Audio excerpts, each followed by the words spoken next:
Starfield. At time of writing, we're still a couple weeks away from launch day, and it kind of feels like it's already the biggest hit of the year. Okay, maybe it's the second biggest. Third? Whatever. Either way, there's no denying it will be an absolutely huge title with a massive impact, with the only question left to answer being just how good this game is going to be. Regardless of its overall quality though, Starfield will never be good enough. At least, not to justify the amount of time and energy that has been spent bringing it to life anyway. Stick around, and we'll get into it.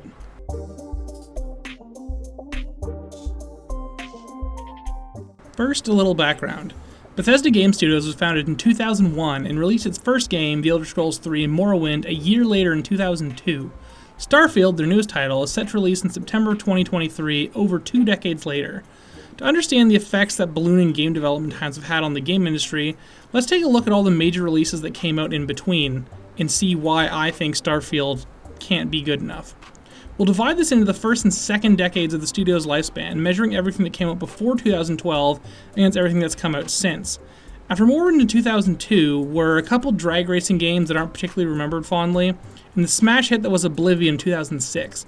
Following this up, Bethesda would release Fallout 3 in 2008, and easily one of the most popular games of all time, for the first time, in Skyrim in 2011. This brings us to about the halfway point of the exercise, after which only 2 full-fledged games have been released by Bethesda Game Studios at time of writing, Fallout 4 and Fallout 76. From 2002 to 2011, Bethesda brought us genre-defining bangers that influenced the industry and popular culture alike. Lord knows how many arrows hit how many knees back in 2011. Both Morrowind and Oblivion were massive steps forward in open-ended RPGs at the time of their respective releases, and Fallout 3 successfully translated a classic franchise into the third dimension and deserves extra credit for laying the foundation that best game of all time New Vegas was built on. Next up on the list was Skyrim, a game that endures to this day, having been re-released for a laughable number of platforms because people just can't stop buying and playing it. Skyrim is a certifiable all-time classic, and is the main reason Oblivion doesn't get very much love today, because it's been eclipsed by its successor in every way. This is all to say that Bethesda Game Studios absolutely crushed their first decade of existence. What they've done since is a little less stellar. 3 years after Skyrim, they released Fallout 4, which is quite good and essentially serves as a direct upgrade to Fallout 3 in almost every aspect. Then, 4 years after that in 2018 came Fallout 76, their attempt at an online live service style game which was notoriously terrible at launch, quickly burning through nearly all of the studio's goodwill. Unless you're a huge Fallout Shelter fan, it's tough to compare these decades to one another and come back feeling like the more recent releases live up to the previous ones. Even if we throw quality out the window, Bethesda Game Studios developed and released 6 full console games from 2001 to 2011, and just 2 from 2012 to 2022. When we consider the quality of the releases, despite the IHRA drag racing games being about as well received as a hemorrhoid, there were still only 4 years total in between Morrowind and Oblivion. Remove those 2 duds that we can call a waste of development time, and the gap sits at 4 years. If we remove the dud that is Fallout 76, we're left with a minimum 9 years between Bethesda's last quality release and what might be its next. The longer it takes to make each game, the longer we're left stewing in the lingering stink of a bad one, and no amount of Skyrim re-releases can change that fact. And this is where it becomes increasingly difficult to justify the amount of time and energy that it takes to make these games, since even if Starfield was an absolute certified classic, it took an age to develop, with it having been 5 years since the previous release. In a similar time frame over a decade ago, the same studio, with less employees mind you, released 2 games, one of which is already an absolute certified classic. Simply put, no matter how good Starfield is, it's unlikely to be better than both Fallout 3 and Skyrim added together. Much like Bethesda, BioWare has a strong history of RPG releases, though their games have been coming out far less frequently than they used to, and they're also not as well received. Previously known for making quality D&D games in the late 90s and early 2000s, BioWare, as most people think about it today, really got started when they left the Forgotten Realms and came out with Star Wars: Knights of the Old Republic in 2003. This was followed by Jedi Empire in 2005 and the original Mass Effect in 2007, with the standard 2-year gap between releases being maintained going to Dragon Age Origins in 2009. The release schedule would actually speed up after this, as we received Mass Effect 2 in 2010, both Dragon Age 2 and Star Wars MMO The Old Republic in 2011, and then Mass Effect 3 in 2012. Then we have Dragon Age Inquisition in 2014, Mass Effect Andromeda in 2017, and Anthem in 2019. We know that their next game in development is another Dragon Age title, but it has yet to receive even a vague release window.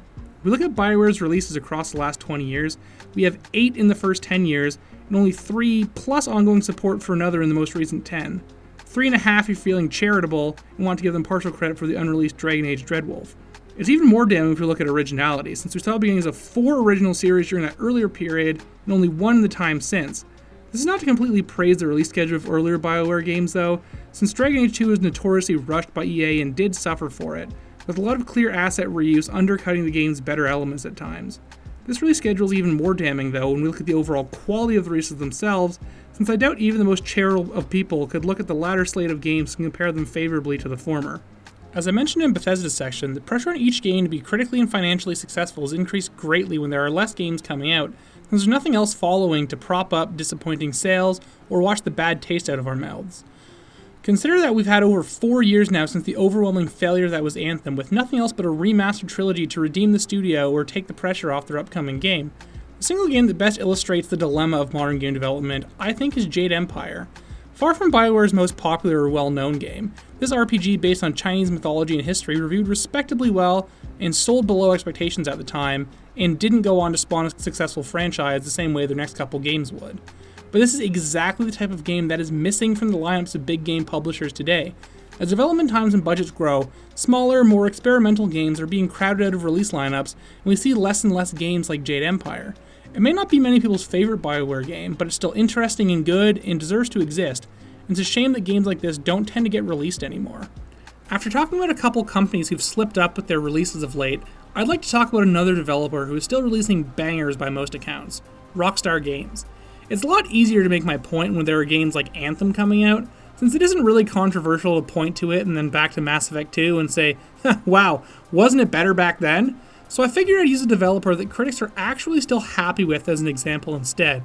In keeping with the timelines we've been using so far, I'll pit their major releases from 2004 to 2013 up against their release from 2014 to 2023, and we'll see how it all stacks up. Starting in 2004, we have Red Dead Revolver and Grand Theft Auto San Andreas. In 2005, we were treated to Midnight Club 3 as well as The Warriors, which they followed up with Bully and the criminally underrated Rockstar Table Tennis in 2006.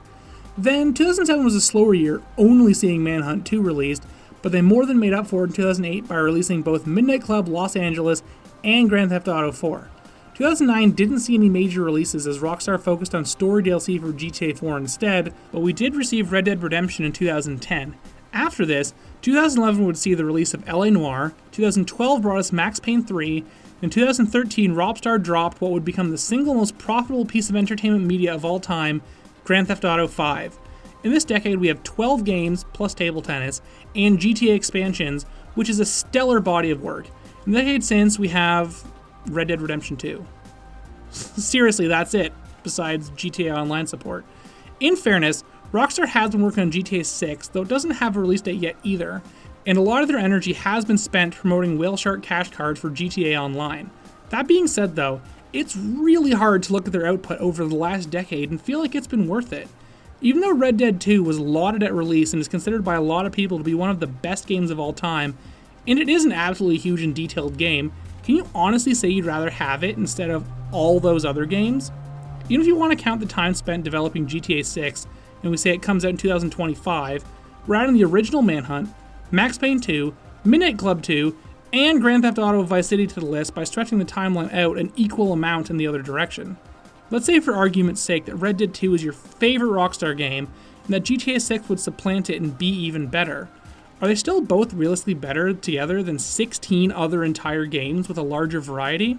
There are multiple games that scratch the same itch as Red Dead 2 and GTA 6 already existing in Rockstar's prior catalog, plus we have numerous other games that offer different types of experiences. Even when the more recent games are high quality and huge in scope, we still lose a lot in the form of variety when development times balloon in the way that they have this past decade. Now that I've painted you a pretty bleak picture of game releases and development timelines, I'd like to shine a little ray of hope down since there's at least one company doing it the right way and actually releasing games consistently.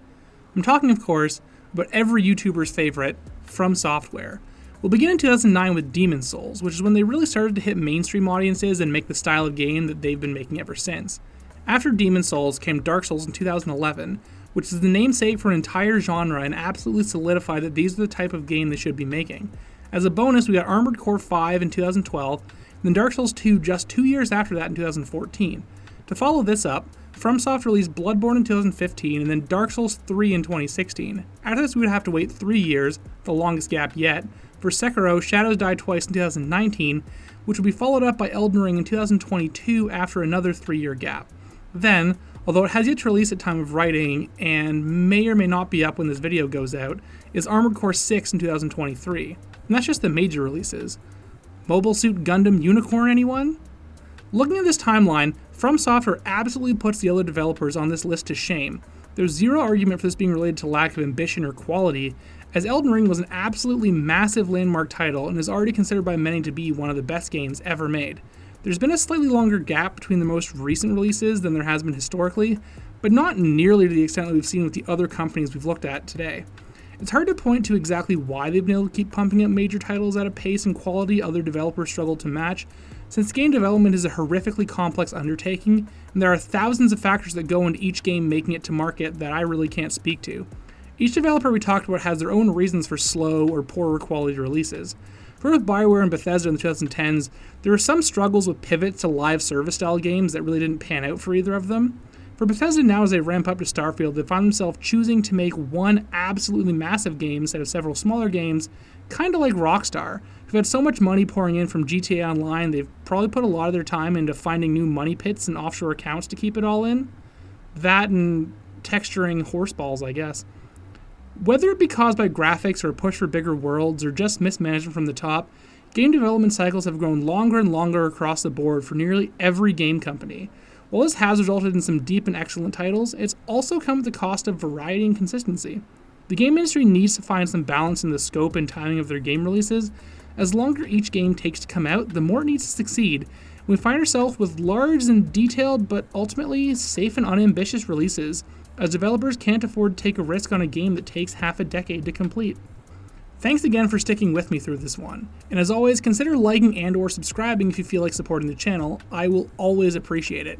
I've got some bigger stuff in the works that should be starting to come out soon, and subscribing is the best way to make sure you don't miss it. See you next time.